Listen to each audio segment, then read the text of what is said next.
இங்க வேலண்டைன்ஸ் டே ஸ்பெஷலுக்கு வந்து நிறைய இது பண்ணியிருக்காங்க. இதுல வந்து இந்த பிரெஞ்சு மேக்ரோன் வந்து நாங்க வந்து ட்ரை பண்ணோம். இதுல அவங்க கொடுத்த மேக்ரோன்ல வந்து ரொம்ப அழகான ஒரு மெசேஜ் இருந்துச்சு, ரொம்ப கியூட்டா இருந்துச்சு. அது எங்களுக்குன்னே இருந்த மாதிரி இருந்தது. இது வந்து அப்ராட்ல எல்லாம் வந்து இது நார்மல் இது மாதிரி, பட் இப்போ திருநெல்வேலியில இந்த மாதிரி வர்றது வந்து எங்களுக்கு ரொம்ப சர்ப்ரைசிங்கா இருந்தது, ரொம்ப டிஃப்ரெண்டா இருந்தது. ஸோ அந்த எக்ஸ்பீரியன்ஸே எங்களுக்கு ரொம்ப ரொம்ப ஹாப்பியா இருந்த மாதிரி இருந்துச்சு. இந்த வேலண்டைன்ஸ் டேக்கு ஒய்ஃபை கூப்பிட்டு வந்து ஒரு சர்ப்ரைஸ் பண்ணணும்னு நினைச்சேன். அப்போ நாங்க டெல்லியில இருக்கையிலலாம் நாங்கள் நிறைய சர்ப்ரைஸ் பண்ணியிருக்கோம்.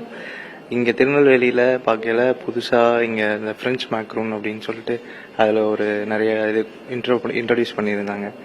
அது நல்லா இருக்கும்னு சொல்லிட்டு இங்க வந்தோம். ரொம்ப நல்லா இருந்துச்சு. It's special day for us. இதிகாசங்கள் முதல் இன்று வரை காதலுக்கு மரியாதை புது புது வடிவம் பெற்று வருது. அதுல இதுவும் ஒரு வகை. அன்பை வெளிப்படுத்துவோம், அன்பே உலகம் என்போம்.